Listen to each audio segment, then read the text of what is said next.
दोस्तों एक बार ना मैं दादर रेलवे स्टेशन गया था। अच्छा। मतलब गांव से जा रहा था, मुंबई तक दादर पे उतरा था। तो दादर में यूं है ना कि मतलब एग्जिट बहुत दूर है, मतलब बहुत ही ढूंढना पड़ता है, बहुत मुश्किल से मिलता है एग्जिट। तो उसे ढूंढते ढूंढते ना मेरी नज़र ना वहाँ कुछ बच्चों पर गई थी, मतलब जो ऑफनली आप देखते होंगे ना, मतलब कि रेलवे स्टेशन पे यहाँ तो सोते हैं या फिर मतलब फेरी वालों के टाइप में वैसे बच्चे होते हैं कुछ। तो उन बच्चों में ना मैंने देखा कि मतलब एक बूढ़े अंकल जी थे, उन्होंने अंकल जी ने जैसे चाय पी के ना मतलब अपना कुल्हड़ फेंका ना, तो उस कुल्हड़ को उस एक बच्चे ने उठाया और उस कुल्हड़ को ना मतलब लिटरली वो वहीं चाटने लगा उस कुल्हड़ को।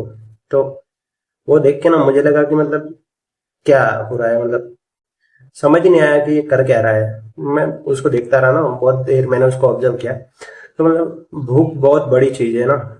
हमें तरह तरह के खाना खाने को मिलता है, अपन बहुत ही सुख सुविधाओं में जीते हैं, फिर भी अपने को लगता है कि यार अपनी लाइफ सबसे बेकार है, सबसे बेकार है। अभी अपने या मैंने ना अभी तक भूख को देखा ही नहीं कि भूख होती क्या है। भूख बहुत बहुत बेकार चीज है। अफ्रीका जैसे देशों में तो ना मतलब दाने दाने के लिए लोग तरस जाते हैं। तो जब आपकी प्लेट में अगर कोई खाना आ रहा है और आप उसको ना कह रहे हो ना, तो 100 बार सोचिएगा कि मतलब आप कितने नसीबवान हो, कितने लोगों से ज्यादा आप सुपीरियर हो।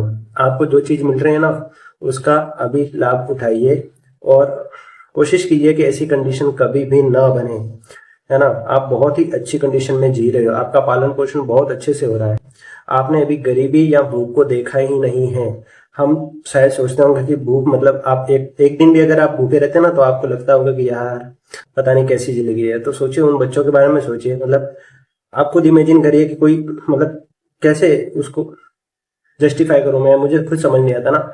जब मैं सोचता हूँ कि अपने देश की अर्थव्यवस्था चौथे नंबर पे है, पता नहीं कितनी जीडीपी है अपने देश की ना, तो भारत में ना ये कहा जाता है कि भारत में दो भारत बसते हैं, एक अमीरों का भारत और एक गरीबों का भारत। तो उसमें ना हम जैसे मिडिल क्लास वाले तो कहीं आते ही नहीं है। हमारा तो चलो यही है कि मतलब कैसे भी करके इस मिडिल क्लास के नाम से टैक्स से बाहर निकलने की कोशिश करते रहते हैं और कभी निकल भी नहीं पाते, ऐसे ही लगा रहता है।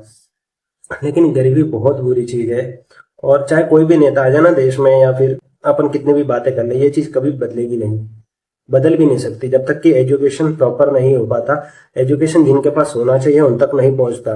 आप खुद देखिएगा ना, अक्सर जब भी प्रोटेस्ट होते हैं तो क्या मांगे की जाती है, क्या चाहिए हमें, हमें या तो आरक्षण चाहिए, या फिर हमें कोई मंदिर चाहिए या मस्जिद चाहिए या कुछ भी चाहिए या हॉस्पिटल चाहिए। लेकिन कभी किसी ने नहीं कहा कि मुझे पढ़ना है या मुझे एजुकेशन चाहिए।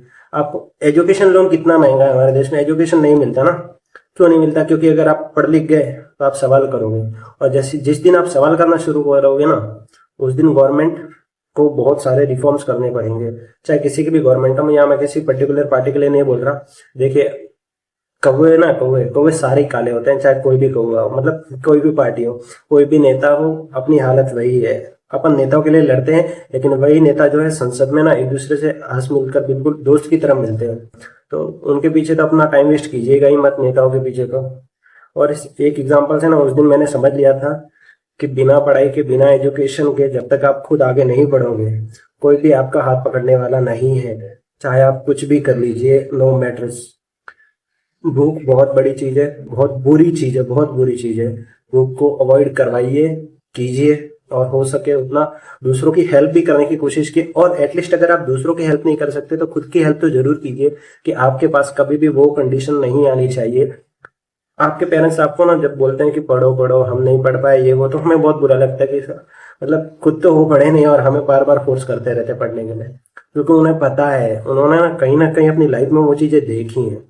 आप जब रोल मॉडल ढूंढते हैं ना, तो आप अब्दुल कलाम जी की या फिर रतन टाटा या पता नहीं बड़े बड़े नाम आप पढ़ते रहते हैं। मैं बोलता हूँ ना, वो मोटिवेशन आप 10 दिन में भूल जाओगे।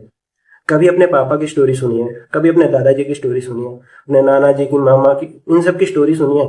आपको ना वो कनेक्ट होगा, आप जान पाओगे मतलब सच में स्ट्रगल क्या होता है, भूख क्या होती है, स्टोरीज क्या होती है, मोटिवेशन क्या होता है। ये आप तब फील कर पाओगे, उसके बिना आप कभी भी फील नहीं कर पाओगे।